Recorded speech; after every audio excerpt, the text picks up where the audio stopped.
Minggu ini kita akan teruskan temanya hormat dan penghargaan bagi setiap manusia.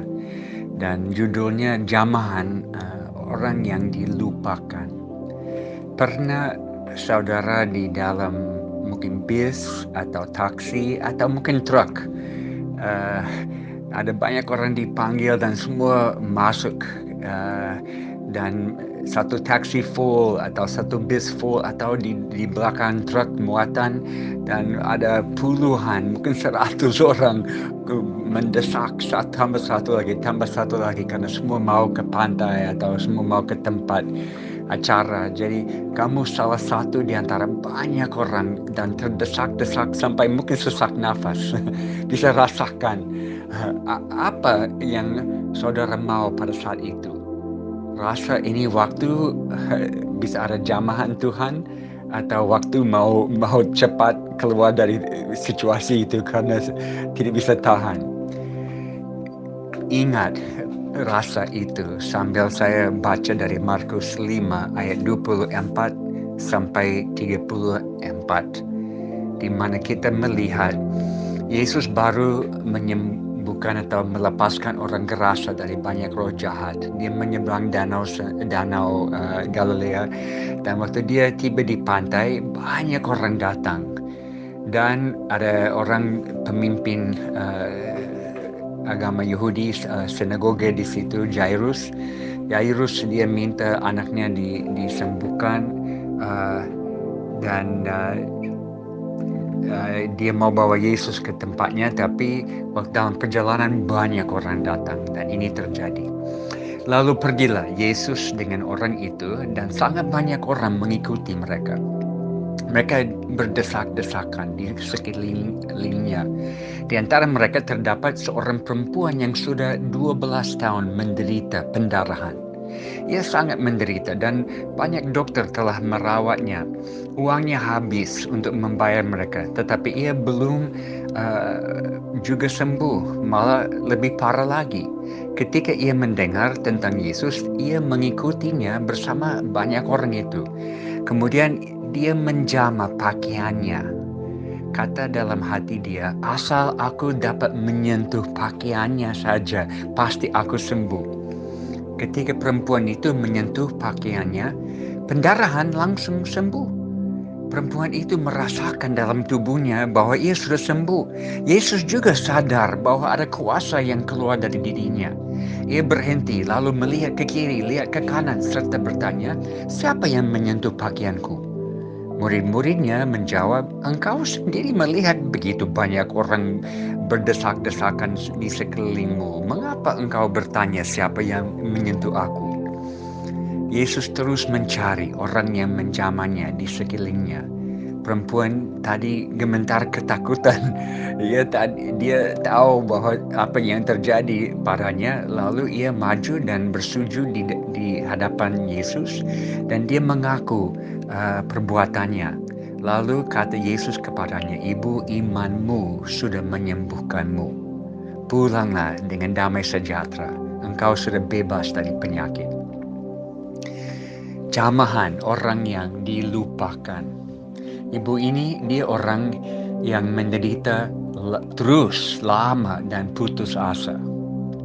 Penderitaan fisik, dia menderita pendarahan selama 12 tahun tidak habis. Penderitaan emosional, dia sudah keluarkan banyak uang dengan pengobatan, banyak dokter, tapi kondisi makin buruk. Putus asa. Penderitaan sosial, pendarahan membuat dia dianggap najis karena Imamat 15 ayat 25 sampai 27 bicara ibu yang dengan pendarahan harus diasingkan dari masyarakat sambil pendarahan habis, tapi dia terus 12 tahun disingkirkan, diasingkan sampai tidak bisa gaul dengan masyarakat umum. Penderitaan fisik, emosional, sosial. Juga rasa malu sangat kuat, tetapi kerinduan mau sembuh lebih kuat. Oleh karena dia mengalami problem ini selama 12 tahun, maka semua orang tahu kalau dia coba hidup seolah-olah tidak ada problem lagi. Semua orang mereka akan marah dia karena mereka tahu kalau dia keluar dari rumah, anak-anak tetangga akan lihat dia dan ejek, najis, najis. Jadi dia merasa malu sekali. Pernahkah saudara merasa malu karena dosa?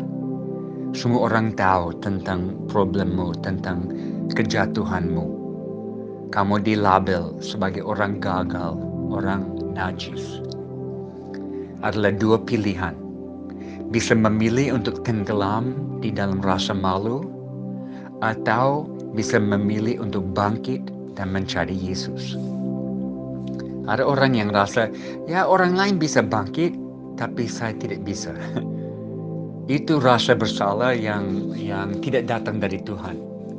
Ya, ingat kata-kata ini dari 2 Korintus pasal 7 ayat 11, pasal 7 ayat 10. Sebab duka cita menurut kehendak Allah menghasilkan pertobatan yang membawa keselamatan dan tidak disesalkan, tetapi duka cita dari dunia menghasilkan kematian.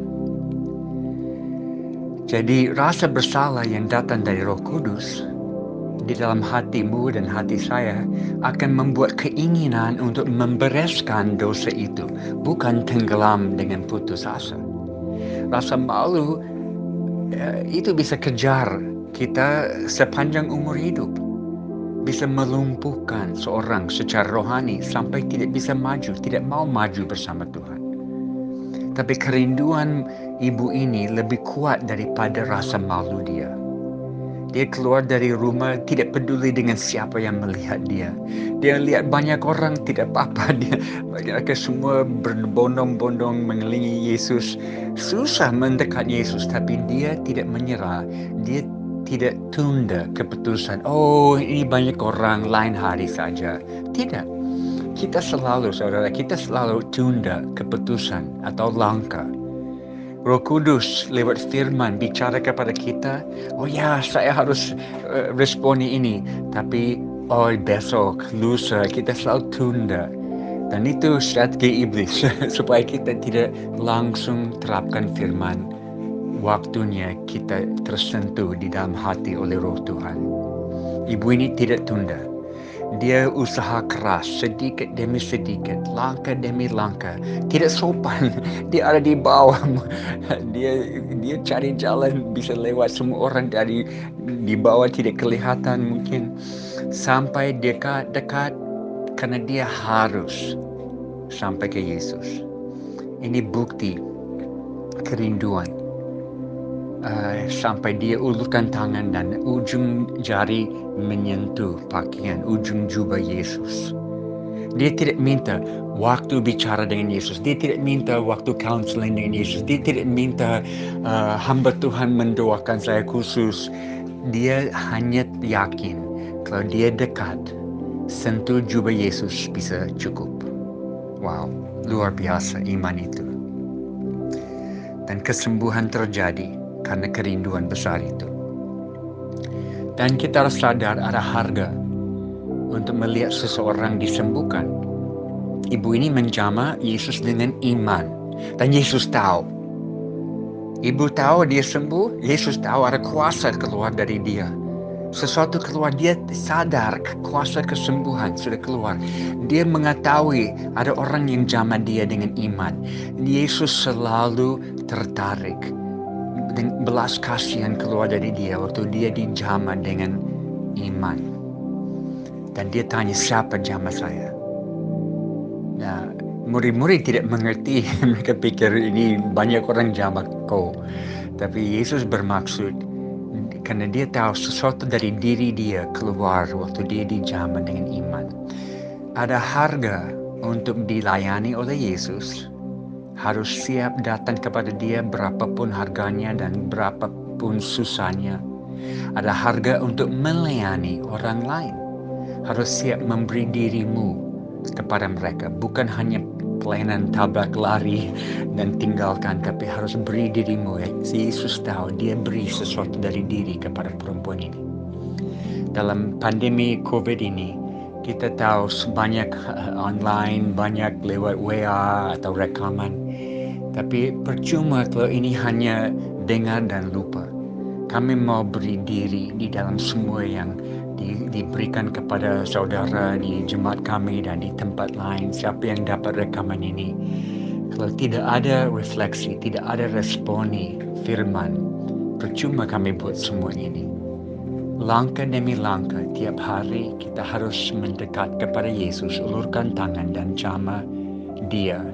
Karena ini harinya untuk saudara dilepaskan, harinya untuk saudara sembuh, harinya untuk saudara maju bersama Tuhan. Tidak bergantung kepada kami di tempat lain. Ini bisa buat terjadi di rumah, di tempatmu, di kamarmu sekarang ini. Berlutut seperti ibu ini dan ulurkan tangan dan jamah Yesus dan rindu dan bisa mulai satu hidup yang baru hari ini karena Yesus campur tangan. Biar terjadi bagimu hari ini seperti firman katakan. Tuhan memberkati semua.